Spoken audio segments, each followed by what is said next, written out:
ये लोग 47 में भी इसके साथ यही कत्लो-गारत हुआ। जो है वो आगे तक नहीं पहुंच पाई है और ना ही किसी किस्म का यहाँ पर इनपुट्स आउटपुट्स। एडीजी आके यहाँ रजौरी में कैंप करता है और उसको यहाँ एक गाड़ी खड़ी कर दी है पूरी टांगरी में, क्या इसको सिक्योर कर सके? सल्यूट करता हूँ जिसने पूरे गांव की जान बचाई है, बालकृष्ण जी को।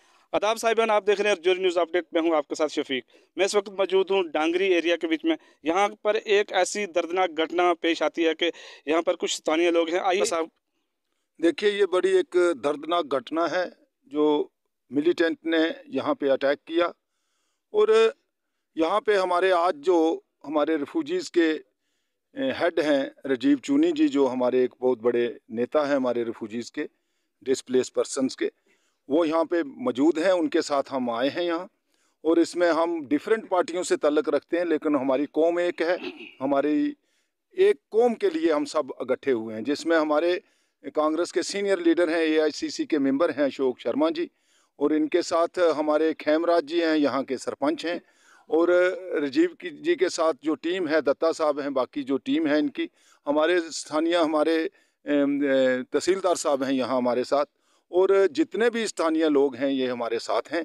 आज सभी परिवारों के पास हमारे राजीव जी गए और उनसे हालात के बारे में पूछा। लेकिन बहुत बड़ी ये घटना है क्योंकि हमारे रिफ्यूजीज़ जो है ये इस गांव में 80% हमारा रिफ्यूजीज़ रहता है, और बड़े दुख की बात है कि ये लोग 47 में भी इसके साथ यही कत्लो-गारत हुआ और आज भी वही हो रहा है, और जिसमें हम पार्टीशन की मार है। तो दूसरे साहिबान एक और हैं, इनसे बात करते हैं। साहब, आप कुछ बताएंगे इसके बारे में? देखिए, इस साल की 1 तारीख को पाकिस्तान के आतंकवादियों ने निहत्थे लोगों पर यहाँ पर आके रात को गोलाबारी की और गोलियों में हमारे काफ़ी लोग यहाँ पर शहीद हो गए। मैं समझता हूँ कि ये पाकिस्तान का हमेशा ही से ये रहा है कि जहाँ पर अमन पसंद लोग रहते हैं उनके बीच में खलल डाला जाए और लोगों की दूरियां बढ़ाई जाएं। और मैं समझता हूँ कि यहाँ पर जो हमारा रिफ्यूजी समाज है जिसको लीड हमारे राजीव चूनी जी करते हैं, वो भी यहाँ पर आज आए हुए हैं। हम यहाँ पर ये देखने के लिए आज आए थे कि सरकार द्वारा क्या क्या कदम वहाँ के उठाए गए हैं। मैं समझता हूँ कि अभी तक ज्यों का त्यों हालात है, कोई इन्वेस्टिगेशन जो है वो आगे तक नहीं पहुँच पाई है और ना ही किसी किस्म का यहाँ पर इनपुट्स आउटपुट्स कुछ निकला है, क्या हो गया है। सिर्फ सरकार ने, जो कि नाकाफ़ी है, यहाँ पर और बहुत से इंतज़ाम जो होने चाहिए थे वो बड़े कम हैं। तो हम हमेशा से ही अमन पसंद लोग रहे हैं और जो रिफ्यूजी समाज है ये हमेशा ही एक दूसरे के साथ हाथ से हाथ बढ़ाकर चलता रहा है। ये 47 से भी इन लोगों ने मार खाई और आज भी हमारे लिए यही हालात हैं कि आज भी हमें गोलियों से छलनी किया जा रहा है। तो इसके लिए सरकार को कड़े से कड़े और कदम उठाने चाहिए। तो दूसरे साहिबान एक और साहब, आप बताएं कि यहाँ जो ये ऐसी दर्दनाक घटना हुई है तो इसका कुछ इंसाफ अभी तक इनको मिला या नहीं मिला? देखें, जो लोगों से पूछा गया है, लोगों के अंदर जो विश्वास पैदा किया जाना चाहिए था इस घटना के बाद, वो नहीं हो पाया। और जो हमने यहाँ आकर देखा है, ये पूरे तौर पर पुलिस प्रशासन की मैं समझता हूँ कि विफलता है। अगर विफलता ना होती तो उस फायरिंग इंसिडेंट के बाद जो मिलिटेंट्स ने किया है, उसके बाद जो माइन ब्लास्ट हुआ है जिसमें 10 बच्चे प्रभावित हुए हैं, उनमें से 2 बच्चों की मौत हो गई है। तो मैं समझता हूं कि उस एरिए को सैनिटाइज करना ये पुलिस का दायित्व था, उसकी ड्यूटी थी। लेकिन पुलिस अपनी ड्यूटी से मैं समझता हूं कि वो पूरा नहीं कर पाई और बिना एरिए को सैनिटाइज किए हुए वो चले गए। हालांकि ये जो होता है माइन ब्लास्ट, ये उस पहले अटैक के 14-15 घंटे के बाद होता है। और आप अंदाज़ा लगाइए, अगर वहाँ और जनता होती बच्चों के अतिरिक्त, तो सारे के सारे लोग उस काल का ग्रास बन जाते। ये पूरी तरह से सरकार की विफलता है। और किसी को पैसा दे देना, नौकरी दे देना, मैं समझता हूँ कि हम तो कहते हैं कि आदमी के बदले आदमी ला के दो। जिनकी जान गई है वो जान वापस ला के दो। ये ला सकते हैं, पैसा कभी ज़िंदगी नहीं चलाता। लेकिन मैं ये ज़रूर कहूँगा, इस हादसे के बाद जो विश्वास के कदम उठाए जाने चाहिए थे ताकि इन लोगों को लगता कि हम जहाँ बैठे हैं सुरक्षित हैं, वो चीज़ें यहाँ हमें नादारत मिली हैं। इसकी बात हम LG साहब से भी करेंगे, पुलिस प्रशासन से भी करेंगे और ज़रूरत पड़ी तो गृह मंत्री जी से भी करेंगे। और पूरे तौर पर, चूँकि ये मेरा समाज है, हम विस्थापित लोग हैं, 1947 में भी हमारे लोगों को मारा गया, वहाँ से भगाया गया, यहाँ आकर हम बैठे हैं, यहाँ भी मारा जा रहा है। ये सिलसिला जो है कब थमेगा? ज़िंदगी कितनी होती है? सारी ज़िंदगी आदमी एक जगह से दूसरी जगह से तीसरी जगह भागता रहेगा। लेकिन हम ये बात साफ कर दें, हम यहाँ से भागने वाले नहीं हैं। हम उन ताकतों को हराएंगे जो इस चीज़ पर आमादा हैं कि वो यहाँ पर अनरेस्ट पैदा करना चाहती हैं।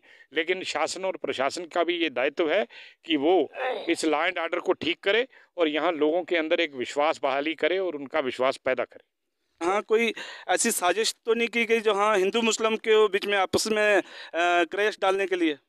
हो सकता है ये साजिश हो, क्योंकि काफ़ी देर से इस इलाके में इनकी सर्चिंग चल रही होगी। उसके बावजूद इन्होंने एक हिंदू बेल्ट पे आके अटैक किया है जिसमें हमारे काफ़ी लोग मारे गए हैं। और मैं समझता हूँ कि ये प्रशासन की विफलता है, क्योंकि एक डायरेक्टर एडीजी आके यहाँ रजौरी में कैंप करता है और उसको यहाँ एक गाड़ी खड़ी कर दी है पूरी टांगरी में। क्या इसको सिक्योर कर सकेगी? बिल्कुल नहीं कर सकेगी। ये नालायकी है पुलिस की। मैं सुशील शर्मा हूँ, रिफ्यूजी परिवार से हूँ और जिस डांगरी के अंदर मैं आया हूँ यहाँ रिफ्यूजी परिवारों पर ही ये हमला हुआ है। और मैं फ़ख्र महसूस करता हूँ, ये बहुत दिलेर लोग हैं, देशभक्त हैं, ये हमेशा फौज में रहे हैं। मैं उस लड़के को भी सलूट करता हूँ जिसने पूरे गाँव की जान बचाई है, बालकृष्ण जी को। गवर्नमेंट को चाहिए उसको पक्की नौकरी दे आर्मी के अंदर या पुलिस के अंदर, ताकि आने वाले दिनों उसको कोई ख़तरा ना हो। मैं जितने भी यहाँ हमारे बच्चे, हमारे भाई बुजुर्ग शहीद हुए हैं, उनको हम आज श्रद्धांजलि देने आए हैं। हम इस परिवार के, इस गांव के लोगों के साथ खड़ा रहेंगे, इनका मनोबल बढ़ा रहे, ये लोग यहाँ रहे और डट के मुकाबला करें उन ताकतों से जो देश को कमज़ोर कर रही हैं और हमारे समाज को कमज़ोर कर रही हैं। शुक्रिया, जय हिंद। तो साहिबान, आप दूसरे साहिबा एक और हैं, सर आप कुछ बताएं थोड़ा। देखिए, एक हफ्ते पहले जो यहाँ पर इंसिडेंट हुआ है जिसमें हमारे 6-7 लोगों की जानें चली गई, और उसके बाद यहाँ की जो नालायक एडमिनिस्ट्रेशन है उसकी बदौलत दूसरे दिन 2 बच्चों की जो जान गई है, उन्होंने इसकी तरफ कोई ध्यान नहीं दिया। और जहाँ पर आते हैं सारे आ करके सिर्फ अफसोस करते हैं। जो लाश हुआ है वो लाश हम पूरा नहीं कर सकते। इस जगह के अंदर पहले आर्मी थी और जहाँ पर बीएसएफ थी, बीएसएफ की पोस्टें जहाँ से उठाई गई, आर्मी जहाँ से उठाई गई, उसका रिजल्ट जो है ये आज हमें देखने को मिला। अगर आगे भी जहाँ पर पोस्टें ना लगाई गई, आर्मी और बीएसएफ को नहीं भेजेगा और जहाँ पर किलिंग होने का खतरा है।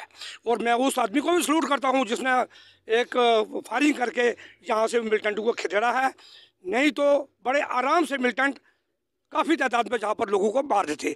तीसरी बात यह है कि जो जहाँ पर जो इनका माइंड जो ब्लास्ट हुआ है, अगर ये लोग अक्लमंद लोग थे जिन्होंने अपनी डेड बॉडी जो है ये वहाँ पर डांगरी चौक में रखी, अगर ये डेड बॉडी यहाँ पर घरों में होती तो यहाँ पर काफ़ी तादाद में 100-200 आदमी जो है उस माइंड से और शहीद हो जाते। ये जहाँ की जो एडमिनिस्ट्रेशन है, बिल्कुल आज तक कोई मिलिटेंट को पकड़ा नहीं गया। NIV जहाँ पर आई है, कोई यहाँ पर कोई किसी तरफ से कोई हमें जो रिस्पांस नहीं मिला है। इसलिए लोग जो हैं बड़े परेशान हैं, आगे भी लोग जो है दुखी हैं कि किस तरह से हम अपना गुजारा करेंगे। लेकिन मैं लोगों से ये कहना चाहूँगा कि आपके पास गन्ने हैं और भी गन्ने आपको मिली हैं और भी दिलाएंगे, लेकिन आपने एक अपनी हिफाजत जो है बड़े एक मजबूती तरीके से करना है और अपने लोगों को बचाना है।